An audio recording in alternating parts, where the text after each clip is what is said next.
back in the 1950s, most people aren't aware of it, but there was a scientific storm in America all through the late 50s about this thing out there in space, because the astronomers were all watching it, and that was back when they weren't afraid to talk about it. It was in the science magazines. I mean, I had a subscription to, like, Popular Science, and hell, it was on the front cover of the magazine one day in, like, 1961. And I was really excited when I saw it, because here's this giant red planet on the horizon of the California coast, and a humongous tidal wave coming in towards the coast, and having grew up in the mountains of the Sierras, and this thing in the magazine, it said this tidal wave coming in was going to be at least 3 miles high, and I went and showed it to everybody in the house, and they laughed, and they said, look, it says right here, there's nothing to worry about. It won't be here for another 50 years.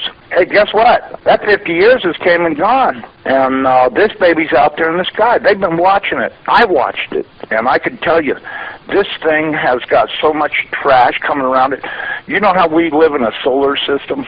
We've got 9 planets and a big sun. This thing has got 7 planets and its own sun.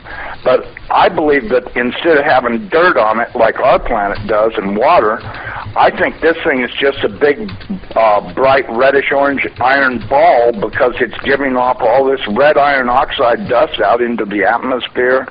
When we thought at first it was just a teeny little red speck of fuzzy red dust in the distance, but over the years as it went by and we watched it, it got bigger and bigger and bigger. And then finally, about '08, we could see this thing like it was across the street, and we could see that it was a blazing hot ball of fire giving out sparkles of red iron oxide dust for thousands of miles in every direction, and you could see the planet circulating it. Now, I'll tell you one thing that I really am nervous about. I think this thing's got a planet like ours circling it. This is its own solar system. We're about to have a solar system come through the middle of our solar system. This can't be good. But unfortunately, it looks as though that's what's going to happen. Hopefully nothing in this mess will hit us, even though it does say it will in the Bible, leastwise it does in my Bible. It says we can expect all kinds of problems. We were looking at asteroids. Right close to this thing, there's asteroids that are floating around right near that are orbiting the main sun itself. These things appear to be about 500 miles across, and as you go back into the tail, you get into meteorites that go back for millions of miles in the tail. This thing looks like a giant red teardrop-shaped dust cloud, and you can see if you're able to see it up close like we did, you can see every speck out there. I guarantee you there's trillions of meteorites following this thing. Now, these CIA people that I know say that we're not going to be that close to it when it goes past us.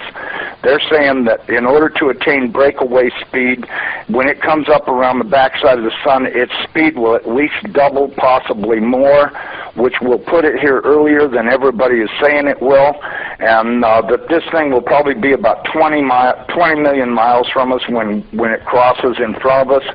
And then as soon as it flips us upside down, we're going to go into its debris-filled tail and be pelted with meteorites. And, of course, in the Bible it says they will talon 70 pounds.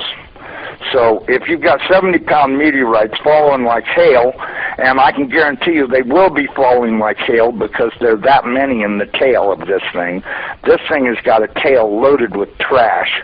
I mean, it's incredible the amount of stuff that's in this thing's tail, and we're going to go right through that tail, and if it doesn't beat everything on the surface of the ground into a flat putty, I don't know what it'll take. I tell everybody, you better be at least 20, 30, 40, 50 feet on the ground and have either concrete or stone above you, because it'll break through the roof or whatever you've got if you don't.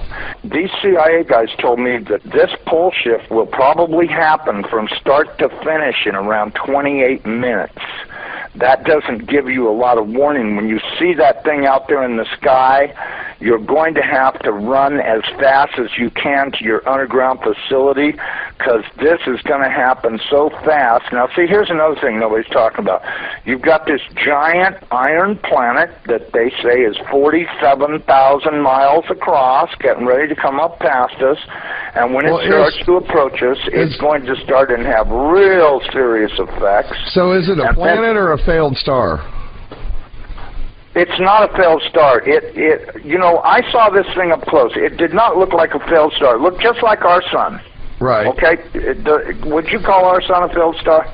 No. Okay. Well, you had said planet. I wasn't sure if it was like a failed star, brown dwarf, or a full sun. So it's a full sun?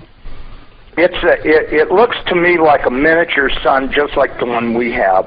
The only difference is our sun is giving off flames and stuff, and this one's doing the same thing as it, but it's giving off this red iron oxide cloud of dust around it, and until it got close, we couldn't even tell what was in there. We could see it was hot, and it looked like it was just a dull red when we were first able to discern it through the red cloud, but as it approached, it started to become more apparent that this thing is just orange hot. I mean, to tell how hot it is, I was told that they estimated between 5 and 10 million degrees, but, you know, I don't really know, if that's right or not. I mean, it's got to be pretty hot because it's sending all of this red iron oxide dust out into space around it, right. And it's got this enormous, and I mean enormous, at least 50 or 100,000 miles on each side of it, this red dust cloud that goes all the way around it. I know when we were watching it, as it started to make the upward swing to approach behind our sun, it was amazing. The red dust cloud settled down. Instead of being round, it started to settle down into a V, like wings, upside-down wings. Right. And I thought, boy, I wonder if that's where the ancient Sumerians got the idea this thing had wings, because, you know, centrifugal force is a funny thing. When it comes back up around the planet, when we see it in the sky, my guess is it's going to look like it's got wings, because centrifugal force is going to be pulling the red iron oxide dust and particles out to one side, and then as it starts to climb out and go away from us, listen, I was told that this thing's magnetic field is going to be so strong, anybody that does not have a padded lead helmet to wear will have their brain gutted for everything they ever knew, and they'll be a complete raving moron after this thing passes. They'll they won't know, they'll pee in their pants. They won't have a clue what's going on, because this thing will gut their brain. And you know, I was reading a deal in my Bible. It says that after this happens, that nobody will care because they won't be able to remember it. Well, of course, I was told by somebody the reason that is because the electromagnetic field from this thing will be so strong, because, see, as it comes up underneath of us, it's going to start and pull us toward it. And then, just like a pair of big magnets, all of a sudden it's going to lock onto us. And when it does, it's going to be like the Jolly Green Giant hit the earth in the ass. It's going to send a jolt 500 to 1,000 foot high. This is what I'm told. 500 to 1,000 foot high shock waves all the way around planet Earth. They'll be so bad that in a lot of areas that don't have good solid soil, it'll fluff it so badly that you'll practically be like you're standing in quicksand. And that this thing's magnetic field will literally gut your brain of everything. And so you may want to give some thoughts to getting you some sheet lead, build you a little lead helmet to wear, you know, like a little motorcycle helmet to protect your entire brain and the back of your neck, so that way this can't happen. Because, you know, if these guys are right about this, and I'm pretty sure they are, because I know for a fact they know what they're talking about when they say stuff. And so, you know, and it does sound reasonable to me, knowing what I do about electromagnetic energy, that this could happen. And it very easily could gut everybody's brain for everything they ever knew, and they'll stand there and pee in their pants and go, gee, what was that? And that's if they still know how to talk. And there won't be any doubt in anybody's mind, because this thing's going to look like a big red dragon, exactly like all the ancient Sumerians and the Chinese and all the rest of them that had documented this thing's passing before. It didn't look like a white ball or a snow cloud or nothing. It looked like a big red iron oxide dust cloud with a superheated star in the middle of it. And I mean, you know, and that's what we've seen. So, you know, I don't care what anybody else says. There's a possibility. There's more than one thing out there.